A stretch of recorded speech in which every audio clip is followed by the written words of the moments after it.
এতদিন হয়তো আপনারা অনেক ইউএসএ চ্যানেল খুলে ফেলেছেন কিন্তু একটাতেও সফল হননি, কারণ এখন ইউএসএ চ্যানেলে ভীষণ কম্পিটিশন। তাই এখন যদি তুমি একটি ইউএসএ চ্যানেল খোলার কথা ভাবো, তাহলে তুমি 2026 সালেও ইউটিউব থেকে কিছুই পাবে না। আজ যদি তুমি আমার কথা শুনে একটি চাইনিজ চ্যানেল খোলো, তাহলে তুমি এই বছরে ইউটিউব থেকে কিছু পেলেও পেতে পারো, কারণ এখন ইউটিউবে চাইনিজ চ্যানেল খুব কম আছে, তাই কম্পিটিশন অনেক লো। এটাই হচ্ছে সুযোগ তোমার ইউটিউব ক্যারিয়ার করার, তাই এই সুযোগটাকে কাজে লাগা। যারা এই ভিডিওটা শেষ পর্যন্ত দেখবে তারা ইউটিউব থেকে এই বছরে কিছু হলেও পাবে, আর যারা ভিডিওটা স্কিপ করে চলে যাবে তারা এই বছরের ইউটিউব থেকে কিছুই পাবে না। এখন সবার মনে একটা প্রশ্ন ঘুরপাক খাচ্ছে, ইউএস এর মতো টপ আর পিএম চ্যানেল ছেড়ে কেন চাইনিজ চ্যানেল খোলার কথা বলছে? এই প্রশ্নটার উত্তর খুব সহজ হতে পারে। ইউএসএ চ্যানেলের আরপিএম অনেক বেশি, কিন্তু 2026 সালে এসে একটা ইউএসএ চ্যানেল গ্রো করতে গেলে আপনার মধ্যে ইউটিউবার বেস্ট এক্সপিরিয়েন্স থাকতে হবে, না হলে আপনি বর্তমানে একটি ইউএসএ চ্যানেল গ্রো করতে পারবেন না, কারণ এই চ্যানেলে ভীষণ কম্পিটিশন। তার মধ্যে আপনার যদি ইউটিউবের বেস্ট এক্সপিরিয়েন্স না থাকে,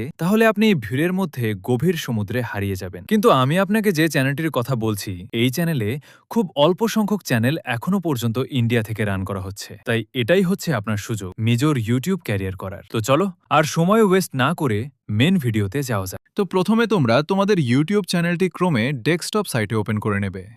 তো ওপেন করার পরে পুরো নিচেই যে সেটিং অপশন রয়েছে এটির মধ্যে ক্লিক করবে। ক্লিক করার পরে তোমাদের সামনে এরকম একটি পেজ ওপেন হবে। এখান থেকে তোমরা ক্লিক করবে চ্যানেল অপশন। এখান থেকে তোমরা চেক করে নেবে তোমাদের কান্ট্রি ঠিকঠাক দেওয়া আছে কিনা। এরপরে তোমরা ক্লিক করবে অ্যাডভান্স সেটিং অপশনটির মধ্যে। এখান থেকে তোমরা চেক করে নেবে তোমাদের সমস্ত সেটিং ঠিকঠাক করা আছে কিনা। তোমরা চাইলে আমারটা দেখে করতে পারো, মানে আমার সেটিং দেখে তো সবকিছু ঠিক থাকলে তোমরা ক্লিক করবে ফিচার্স এলিজিবিলিটি অপশনে। এখান থেকে চেক করবে তোমাদের 3টি অপশনে চালু আছে কিনা। এখানকার প্রথম অপশনটি আগে থেকেই চালু থাকবে, এরপরে তোমাদের দুটো অপশন চালু করতে হবে। তো তোমরা একা করে এই দুটো অপশনই চালু করে নেবে। দ্বিতীয় অপশনটিতে তোমাদের নাম্বার ভেরিফিকেশন করতে হবে। তো তোমরা এক এক করে এই 3টি অপশনে চালু করবে। 3টি অপশন চালু করার পরে তোমরা চলে আসবে প্রথম অপশনে। এখানে তোমরা তোমাদের চ্যানেল রিলেটেড কিছু কিওয়ার্ড দিবে। আমি যেরকম ভাবে দিয়েছি, তোমরা চাইলে আমার কিওয়ার্ডগুলো ব্যবহার করতে পারো। তো এই কাজটি হয়ে গেলে তোমরা এখান থেকে ক্লিক করবে কমিউনিটি মডিফিকেশন। এরপর তোমরা চলে আসবে এখান থেকে ইউজার ম্যানেজমেন্ট এই অপশনটির মধ্যে।